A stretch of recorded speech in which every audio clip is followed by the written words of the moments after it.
Cognigy verwendet Natural Language Understanding oder NLU, um Nutzereingaben zu analysieren und sie einer Absicht bzw. einem Intent zuzuordnen, den der Bot umsetzen kann. Wenn ich zum Beispiel ein Upgrade für meinen Sitzplatz möchte, könnte ich sagen, ich möchte einen Platz am Gang. Kann ich einen Fensterplatz bekommen? Oder gibt es Upgrades für die erste Klasse? Es ist unmöglich, sämtliche Formulierungen vorherzusagen, mit denen Nutzer ihren Wunsch nach einem Upgrade ausdrücken könnten. Wir brauchen deshalb eine Möglichkeit, Cognigy ausreichend Variationen in der Ausdrucksweise der Nutzer beizubringen, damit Cognigy all die unvorhersehbaren Formulierungen verstehen kann, die Nutzer tatsächlich verwenden. Wir erreichen dies, indem wir ein intelligentes Machine Learning Modell erstellen, das Nutzeräußerungen interpretiert und einem Intent zuordnet, den der Bot verarbeiten kann. Cognigy bietet hierfür eine einfache Umsetzung und ein hohes Maß an Genauigkeit bei der Intent-Erkennung, auch wenn Sie selbst kein Datenspezialist sind. Eine Möglichkeit, Ihre NLU zu optimieren, besteht darin, ihr spezielle Keyphrases beizubringen, die für Ihre Marke oder Ihren Themenbereich einzigartig sind. Für eine Fluggesellschaft könnten wichtige Keyphrases zum Beispiel Ankunft, Abreise und Upgrade sein. Für ein Produktunternehmen bieten sich als wichtige Keyphrases die jeweiligen Produktnamen an. Für einen technischen Support-Bot könnten wichtige Keyphrases hingegen Computerteile wie Bildschirm, Netzteil oder Laufwerk sein. Cognigy organisiert Keyphrases in Lexika, mit denen Sie diese domänenspezifischen Begriffe definieren und kategorisieren können. Warum brauchen wir überhaupt NLU und welche Alternativen gibt es? Können wir nicht auch ganz ohne Machine Learning Modelle Bots erstellen, die auf Kundenbedürfnisse eingehen und eine gute Nutzererfahrung bieten? Nun, in einigen Fällen könnte es tatsächlich effizienter sein, Nutzern vordefinierte Optionen anzubieten, als sie ihr Anliegen in Form natürlicher Spracheingaben beschreiben zu lassen.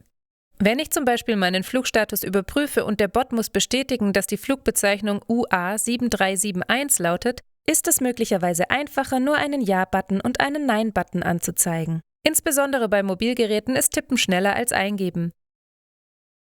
Oder nehmen wir als Beispiel das Vorbestellen von Kinokarten. Vielleicht ist es für Nutzer einfacher, auf einen Filmtitel, eine Uhrzeit und die Anzahl der Tickets zu klicken, als eine explizite Eingabe zu machen, dass Sie 3 Tickets für einen bestimmten Film zu einem bestimmten Zeitpunkt kaufen möchten. Aber stellen Sie sich dieselbe Interaktion über einen Sprachkanal vor. Am Telefon habe ich nicht ständig visuelle Optionen vor mir, daher ist es vermutlich deutlich effizienter, meine Anfrage auszusprechen, als eine Interaktion im Frage-Antwort-Stil zu durchlaufen. Wann und wie Sie NLU verwenden, hängt also von der Art der Aufgabe ab, die der Nutzer erledigen möchte, sowie vom Kontext, in dem er mit dem Bot interagiert. NLU-Modelle sind häufig für bestimmte Sprachen optimiert. Wenn Sie einen neuen Agenten in Cognigy erstellen, müssen Sie als eine Ihrer ersten Entscheidungen eine NLU-Sprache festlegen. Die Cognigy.ai standardmäßig integrierte NLU wurde mit aufbereiteten Daten aus über 100 Sprachen vortrainiert, um die Erkennung von Intents und Keyphrases zu ermöglichen. Jede andere natürliche oder künstliche Sprache wird basierend auf sprachunabhängigen NLU-Algorithmen unterstützt.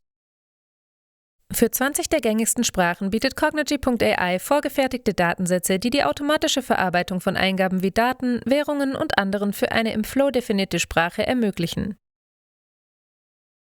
Die generische Sprachoption erweitert die Kompatibilität der Cognigy NLU um über 100 Sprachen durch die Verwendung eines fortschrittlichen multilingualen Machine Learning Modells.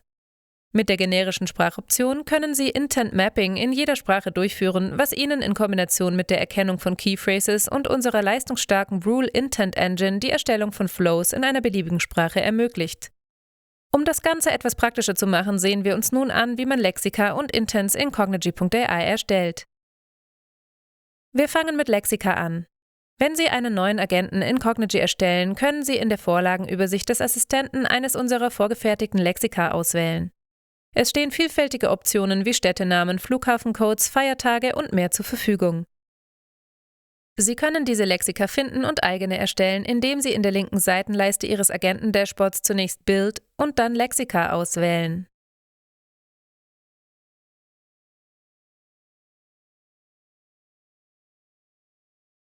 Wenn ich mein Flughafenlexikon öffne, sehe ich eine Liste mit allen Flughafencodes, die ich sortieren und durchsuchen kann. Wenn ich zum Beispiel nach SFO suche, gelange ich direkt zu diesem Eintrag. Wie Sie sehen können, ist jeder Flughafencode einem Slot zugewiesen. Slot ist ein Fachbegriff aus dem Bereich Natural Language Processing, der sich auf verschiedene Arten von Attributen bezieht. Städte können also ein Slot sein, genau wie unsere Flughafencodes oder Flugstatus. Stellen Sie sich Slots einfach als eine Kategoriebezeichnung für eine bestimmte Wortgruppe vor. Sie werden sehen, dass wir in Cognigy manchmal Benennungen ohne Leerzeichen verwenden. So hat der Slot Name für Flughafencodes einen Unterstrich anstatt eines Leerzeichens. Es kommt auch vor, dass zwei Wörter zusammengeschrieben werden, wobei das zweite Wort mit einem Großbuchstaben beginnt. In der Regel ist dies nicht notwendig, aber es gibt Fälle, in denen ein einzelnes Wort die Arbeit erleichtert, zum Beispiel im Zusammenhang mit Cognigy Script. Diese Benennungskonvention wird Ihnen deshalb häufiger begegnen. Ich erstelle ein neues Lexikon, indem ich Lexika unter Build auswähle und dann auf Neues Lexikon klicke. Entsprechend unseres Luftfahrtthemas nenne ich es Fluggesellschaften. Um mit dem Aufbau meines Lexikons zu beginnen, kann ich einfach eine neue Keyphrase eingeben und die Eingabetaste drücken. Als Slotname gebe ich Fluggesellschaft ein. Ich kann auch Synonyme hinzufügen, bei denen es sich um all die verschiedenen Bezeichnungen handelt, die ein Nutzer für die Fluggesellschaft verwenden könnte, wie zum Beispiel United oder UA. Wenn Cognigy ein Synonym in einer Nutzereingabe erkennt, wird es dieses als Übereinstimmung für die Keyphrase behandeln. Ein Nutzer, der sagt, ich habe einen Flug mit United, erhält also eine Übereinstimmung mit der vollständigen Keyphrase United Airlines. Ein anderes Beispiel könnte das Hinzufügen von Städtenamen als Synonyme für Flughafencode sein. Zum Flughafencode SFO könnte ich also San Francisco als Synonym hinzufügen. Wenn ein Nutzer sagt, ich habe einen Flug ab San Francisco, wird der Bot dies als Verweis auf den Flughafencode SFO verstehen.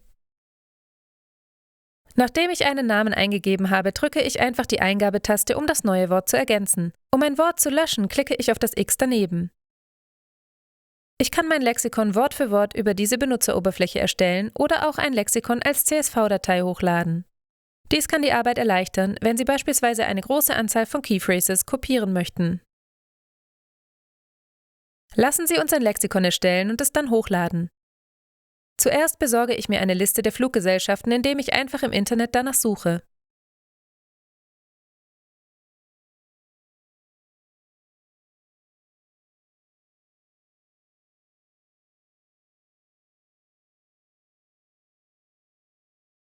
Ich kopiere diese Liste, füge sie in Excel ein und filtere die Zeilen aus, die ich nicht brauche.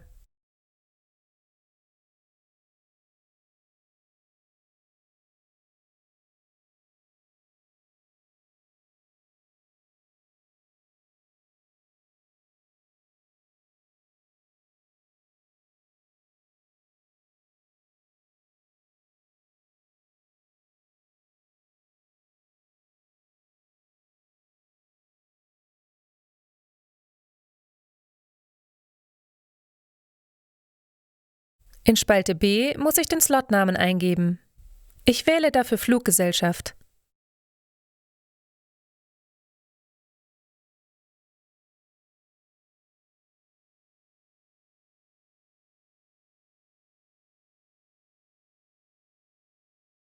Dann speichere ich meine Liste als CSV-Datei.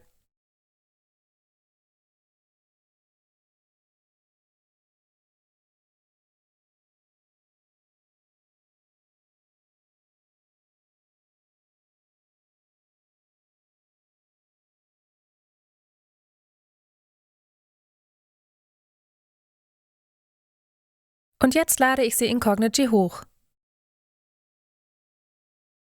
In nur wenigen Minuten habe ich ein neues Lexikon mit 175 verschiedenen Fluggesellschaften erstellt. Ich hätte in meiner Tabelle Synonyme in Spalte C hinzufügen können oder ich kann auch einige hier über die Benutzeroberfläche eingeben. Es ist zudem möglich, in Ihrer Tabelle mehrere Tags oder Synonyme hinzuzufügen oder Daten zu Ihren Keyphrases zu ergänzen.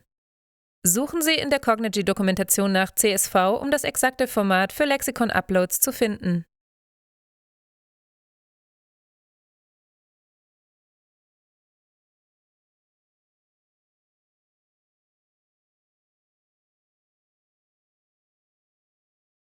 Bei einer solch langen Liste kann ich die Ergebnisse durchblättern und die Anzahl der Zeilen pro Seite ändern.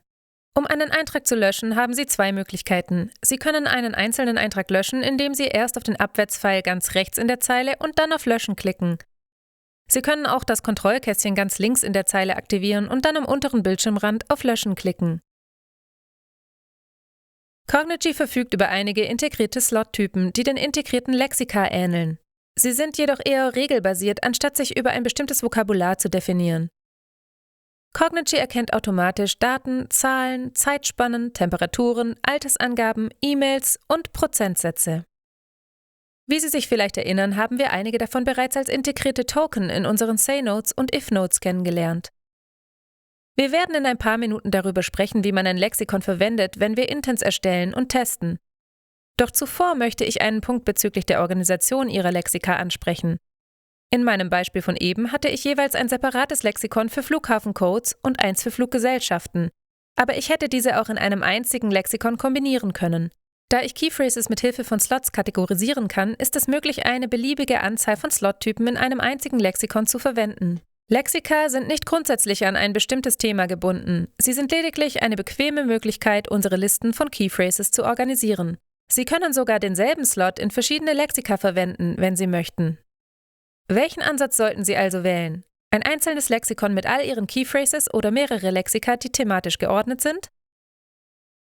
Grundsätzlich sollten Sie Ihre Lexika nach Themen organisieren. Der Grund dafür ist, dass Sie Ihr Lexikon möglicherweise exportieren und in ein anderes Projekt importieren möchten. Und mit mehreren nach Themen geordneten Lexika haben Sie dann die Möglichkeit, nur eine bestimmte Kategorie zu exportieren. Wenn Sie Ihre Lexika in Excel bearbeiten, ist es dann außerdem möglich, dass verschiedene Fachexperten ihre jeweils eigene Begriffsliste verwalten, ohne sie später wieder zu einem einzigen Lexikon zusammenführen zu müssen.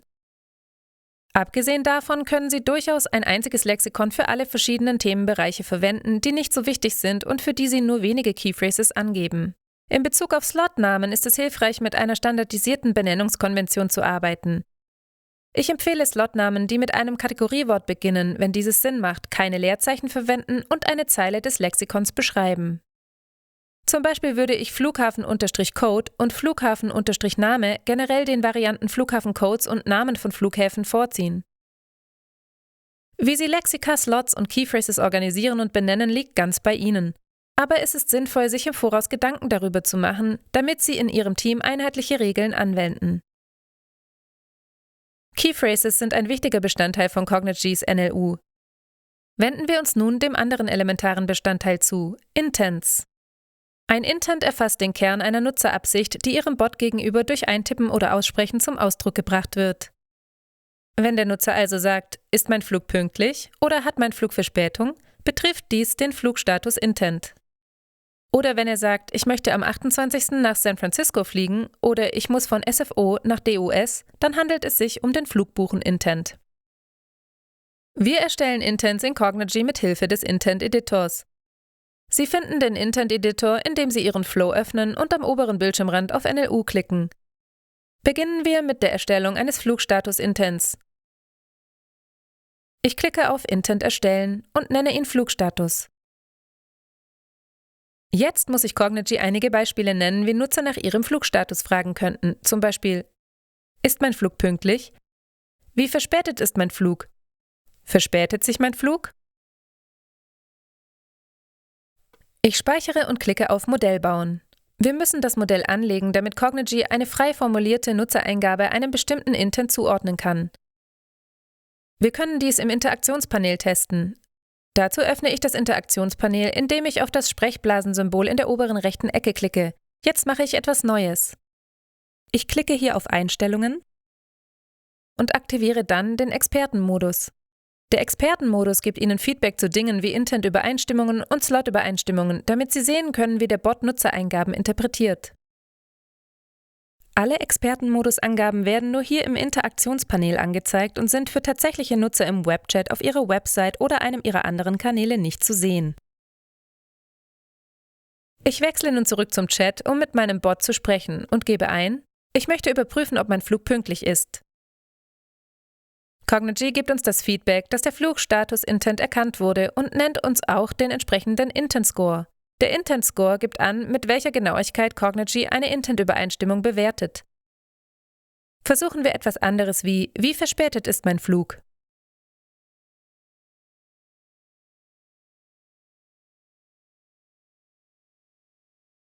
Diese Eingabe erhält einen Intent-Score von 1, weil sie vollständig mit einem Beispielsatz übereinstimmt. Ich möchte, dass Cognigy die von mir erstellten Lexika verwenden kann. Ich gehe deshalb zu Verknüpfte Lexika und aktiviere meine Lexika für Flughäfen und Fluggesellschaften. Ich muss das Modell nun erneut anlegen, damit diese Änderungen übernommen werden.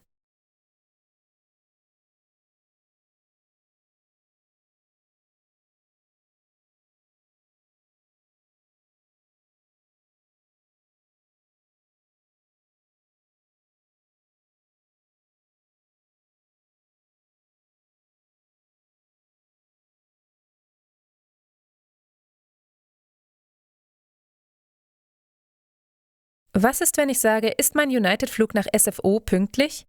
Wie Sie sehen, erhalte ich 2 Keyphrase-Übereinstimmungen, sowohl für die Fluggesellschaft als auch für den Flughafen. Lassen Sie uns einen zweiten Intent mit dem Namen verlorenes Gepäck erstellen.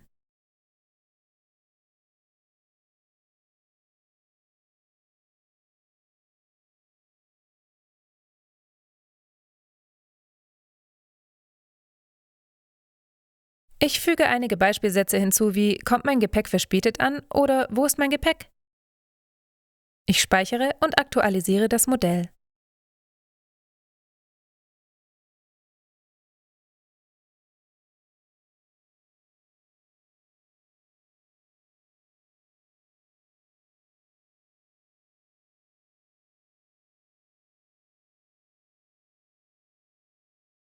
Und dann starte ich einen Test. Wir erhalten immer noch die richtige Intent-Übereinstimmung, obwohl es Überschneidungen mit verschiedenen Beispielsätzen gibt.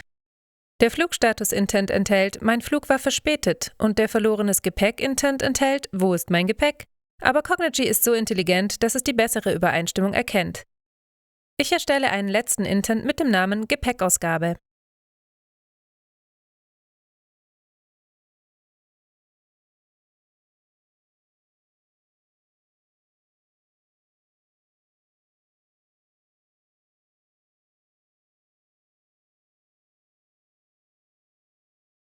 Ich speichere und trainiere dann das Modell.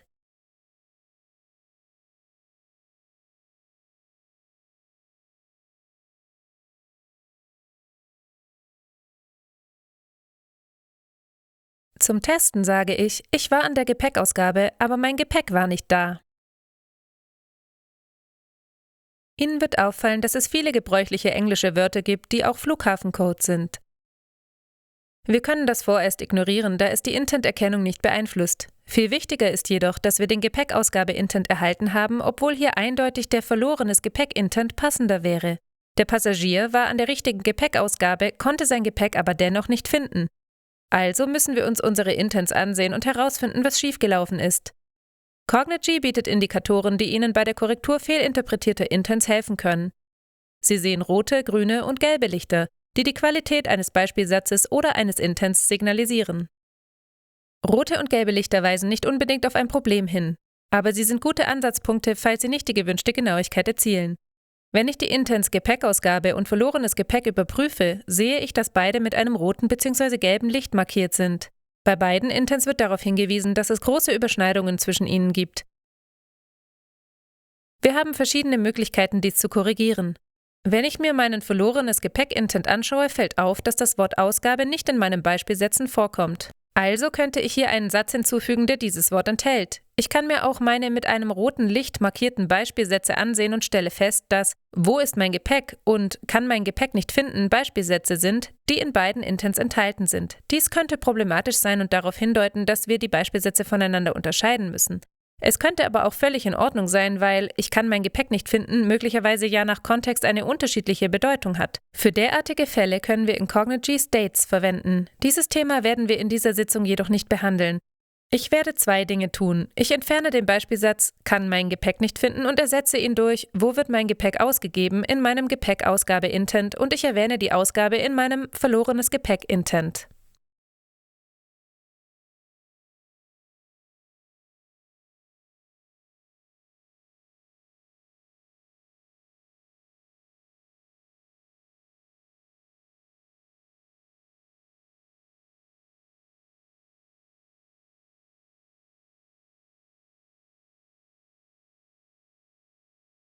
Jetzt aktualisiere ich das Modell und teste es.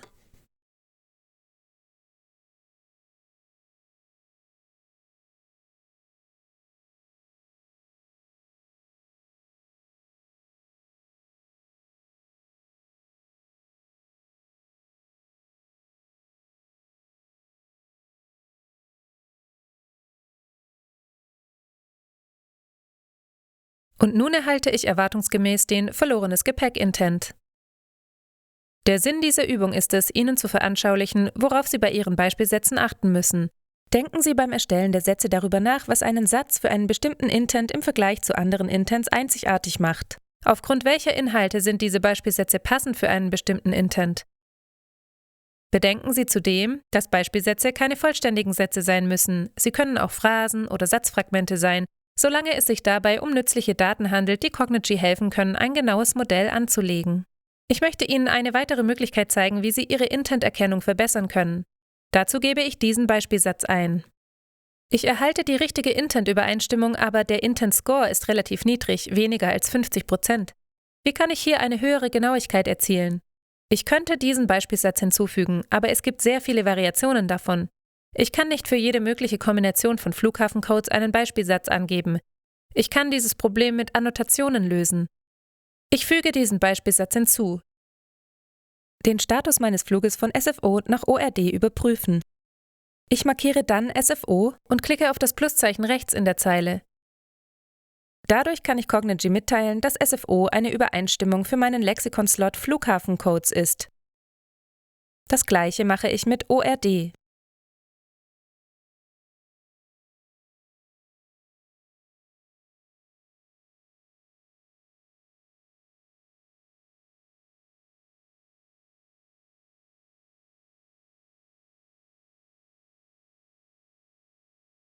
Mit Fluggesellschaften kann ich genauso verfahren.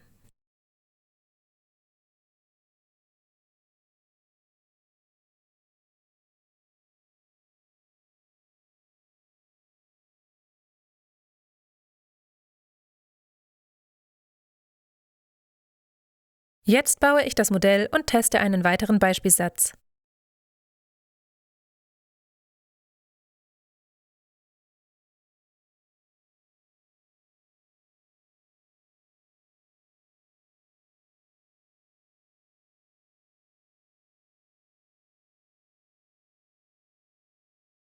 Ich erhalte eine sehr hohe Intent-Übereinstimmung, obwohl LAX und DUS in keinem meiner Beispielsätze vorkommen. Ich habe all diese Intents im Intent-Editor bearbeitet, kann Intents aber auch hochladen und herunterladen, wie ich es mit Lexika getan habe. Ich werde nun einen größeren Satz von Intents hochladen, um die Arbeit mit einem größeren Datensatz zu veranschaulichen. Meine Lexika für Flughäfen und Fluggesellschaften deaktiviere ich, da ich sie für diesen neuen Intent nicht brauche.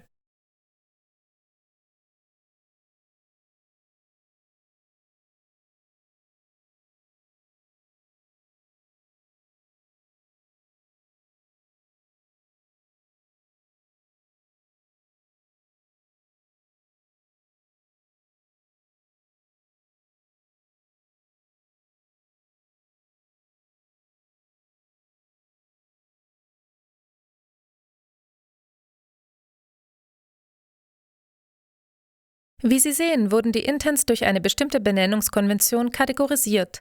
Alle alarmbezogenen Intents beginnen mit Alarm und die Audio-Lautstärke-Intents beginnen mit Audio. Dies ist sinnvoll, wenn Sie mit einer größeren Anzahl von Intents arbeiten. Sie können in Cognigy auch hierarchische Intents verwenden, um bei vielen Intents nicht den Überblick zu verlieren. Als Beispiel erstelle ich einen Alarm-Intent.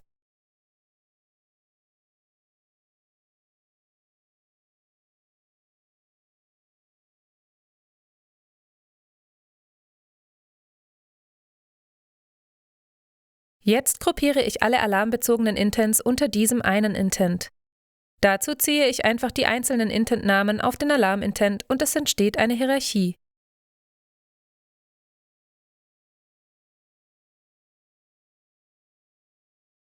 Ich mache das gleiche mit den Audio-Intents.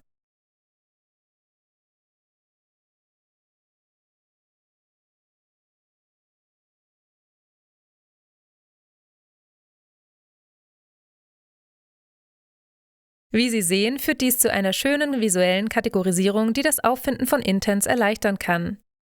Es ist auch möglich, neue untergeordnete Intents zu erstellen, indem ich bei einem beliebigen Intent die Option Unterintent erstellen auswähle. Intent-Hierarchien erleichtern nicht nur die Organisation, sondern optimieren auch die Intent-Erkennung.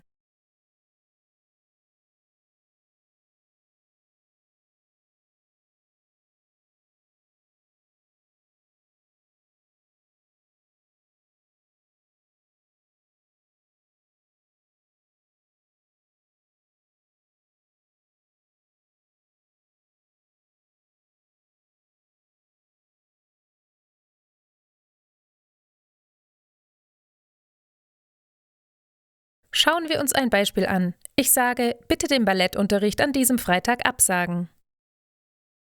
Ich erhalte eine Intent-Übereinstimmung von 93%, jedoch leider für den falschen Intent.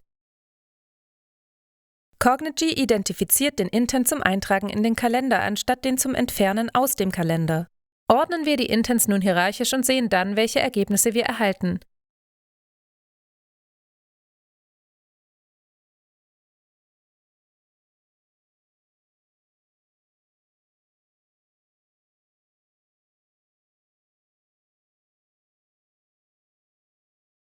Dieses Mal aktiviere ich für den übergeordneten Kalender-Intent die Option zum Übernehmen der Beispielsätze der Unterintents. Ich speichere und trainiere dann das Modell.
Wenn ich jetzt meine Aussage, bitte den Ballettunterricht an diesem Freitag absagen, wiederhole, erhalte ich die gewünschte Intent-Übereinstimmung Kalender-entfernen.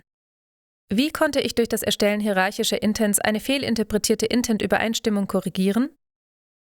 Mit hierarchischen Intents wählt Cognigy bei der Intent-Erkennung einen etwas anderen Ansatz. Wenn ich die Option zum Übernehmen der Beispielsätze der Unterintents aktiviere, behandelt Cognigy alle Beispielsätze der Unterintents als Teil des übergeordneten Intents. Cognigy versucht zuerst, eine Intent-Übereinstimmung bei den übergeordneten Intents zu finden. Sobald es eine Übereinstimmung auf dieser höheren Ebene erkennt, wechselt es für eine detaillierte Analyse zur untergeordneten Ebene. Sie können sich dies als zweistufigen Prozess vorstellen. Cognigys NLU versucht zuerst, eine Übereinstimmung auf Kategorieebene zu finden. Sobald die richtige Kategorie gefunden wurde, sucht sie dann ausschließlich bei den in dieser Kategorie enthaltenen Intents nach einer Intent-Übereinstimmung.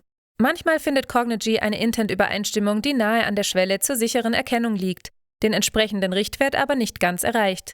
In diesen Fällen haben wir die Möglichkeit, Nutzer um eine Bestätigung zu bitten, dass die richtige Intent-Übereinstimmung erkannt wurde. Nehmen wir als Beispiel unseren Kochrezept-Intent. Im Bereich Erweitert ganz unten gibt es die Option, einen Bestätigungssatz hinzuzufügen. Wenn ein Nutzer eine Äußerung an Cognigy sendet, versucht die NLU, eine Intent-Übereinstimmung zu finden und ihre Genauigkeit mit einer Punktzahl zu bewerten, wie wir dies bereits gesehen haben. Wenn diese Punktzahl nun zwar nicht ganz den Sicherheitsschwellenwert, wohl aber einen Nachfrageschwellenwert erreicht, gibt Cognigy den Bestätigungssatz aus, bei dem es sich in der Regel um eine Frage handelt. Falls der Nutzer den Bestätigungssatz bejaht, wird sich Cognigy während der gesamten restlichen Konversation an die Bestätigung erinnern. Sobald eine bestimmte Anzahl von Nutzern den Satz bestätigt hat, wird er zur Liste der Beispielsätze hinzugefügt, mit denen dieser Intent trainiert wird. Sehen wir uns ein konkretes Beispiel hierfür an. Ich füge den Bestätigungssatz „Sie haben eine Frage zu einem Rezept“ zu meinem Kochrezept-Intent hinzu und aktualisiere das Modell. Um diese Funktion zu demonstrieren, muss ich die Intent-Schwellenwerte ändern, die in Cognigy standardmäßig zur sicheren Bestimmung und für eine Nachfrage verwendet werden.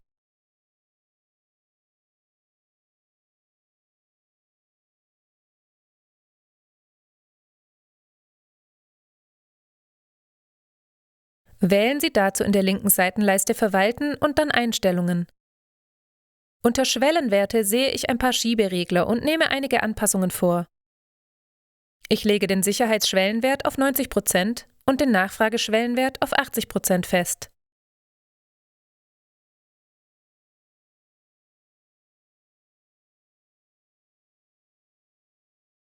Und dann speichere ich meine Änderungen. Ich frage, wie mache ich 5 Alarm Chili? Darauf erhalte ich eine Nachfrage zur Bestätigung. Das liegt daran, dass ich eine Intent-Übereinstimmung von mehr als 80%, aber weniger als 90% erreiche. Ich antworte mit Ja und jetzt erhalte ich eine Übereinstimmung für den Kochrezept-Intent. Diese Funktion erleichtert den Umgang mit Grenzfällen, bei denen wir eine hohe, aber nicht ganz sichere Intent-Übereinstimmung erzielen. Ein wichtiger Hinweis: Wenn Sie keinen Bestätigungssatz für Ihren Machine Learning Intent definieren, wird der Nachfrageschwellenwert zur Intentbestimmung verwendet. Abhängig vom Vorhandensein eines Bestätigungssatzes übernimmt der Nachfrageschwellenwert also zwei verschiedene Funktionen. Mit einem Bestätigungssatz löst der Nachfrageschwellenwert die Ausgabe dieses Bestätigungssatzes aus. Wenn es keinen Bestätigungssatz gibt, dient der Nachfrageschwellenwert automatisch als Sicherheitsschwellenwert. Wir haben jetzt viel über Intent-Erkennung gesprochen, aber wie reagieren wir auf Nutzer, wenn wir ihre Absicht kennen? Sie haben grundsätzlich zwei Möglichkeiten, Ihre Antworten zu gestalten, entweder in Form von Flows oder in Form von Standardantworten. Sie reagieren auf Intents mit Hilfe von Flows, wenn Sie eine Logik anwenden möchten, also zum Beispiel, wenn Sie eine Folgefrage stellen oder Daten von einem externen System abrufen möchten. Wenn Sie hingegen nur eine einfache Antwort auf eine simple Frage ausgeben möchten, können Sie dafür eine Standardantwort verwenden. Schauen wir uns als Beispiel den Intent für generelles Lob an. Mit diesem Intent wird dem Bot ein Kompliment gemacht. Lassen Sie uns darauf mit einem Danke antworten. Ich gehe zum Bereich Standardantwort unten und was ich dort sehe, ähnelt sehr stark einer Say-Note. Also gebe ich einfach Danke ein und speichere.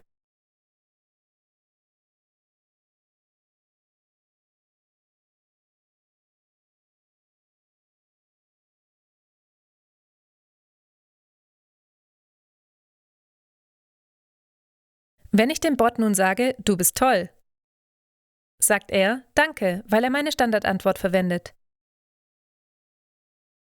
Ein letzter Hinweis zum Intent-Editor. Neben dem Button zum Bauen des Modells finden Sie einen Dropdown-Pfeil mit der Option zum schnellen Bauen. Mit dieser Option wird ein Machine Learning-Modell für Ihre Intents angelegt, das keine Spezifikationen für States und Intent-Bedingungen enthält und deshalb bis zu 10-mal schneller fertiggestellt werden kann. Wir hätten diese Option während unserer gesamten bisherigen Sitzung verwenden können, da wir keine States oder Intent-Bedingungen definiert haben. Es gibt eine Reihe von Themen aus dem Bereich Intents, die wir im Basiskurs nicht behandeln. Dazu gehören regelbasierte Intents, Intent-Einstiegspunkte, verknüpfte Flows, das Verwalten von Intents in verschiedenen Flows, das automatische Auslösen von Intents und die Verwendung externer NLU-Engines. Diese Themen werden in anderen Kursen behandelt und Sie finden dazu auch ausführliche Informationen in unserer Dokumentation. Bevor wir das Thema Intents abschließen, möchte ich Ihnen zeigen, wie Sie die Intent-Leistung überwachen und optimieren können. Die Funktion zur Festlegung eines Nachfrageschwellenwerts hilft Cognigy beim selbstständigen Lernen. Aber wie kann man selbst aktiv die Optimierung der NLU unterstützen? Cognigy bietet dafür zwei Tools: den Intent-Trainer und Cognigys Analysedaten. Sie finden den Intent-Trainer in der linken Seitenleiste unter der Kategorie Optimieren. Der Intent-Trainer präsentiert die gesammelten Nutzereingaben und bietet Ihnen die Möglichkeit, Ihre Beispielsätze basierend auf der tatsächlichen Nutzerinteraktion mit Ihrem Bot zu aktualisieren. Ich kann zum Beispiel sehen, dass 2 Personen gefragt haben, wie mache ich 5 Alarm Chili? Diese Eingabe hat den richtigen Intent ausgelöst. Ich kann dennoch überlegen, sie zum Kochrezept-Intent hinzuzufügen, um sicherzustellen, dass es auch dann eine Übereinstimmung gibt, wenn sich andere Beispielsätze im Laufe der Zeit ändern. Wenn ich auf Zu Intent hinzufügen klicke, kann ich den Flow und den Intent auswählen, bei denen ich diesen Beispielsatz ergänzen möchte. Ich kann hier auch Anpassungen am Beispielsatz vornehmen.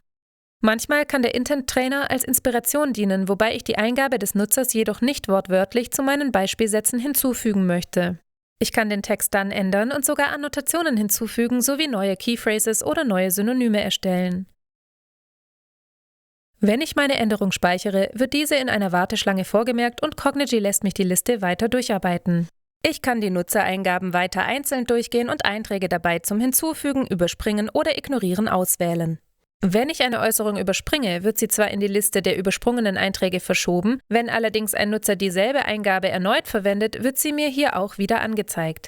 Klicke ich auf Ignorieren, wird die Eingabe in die Liste der ignorierten Einträge verschoben und daraufhin nicht wieder in dieser Ansicht angezeigt.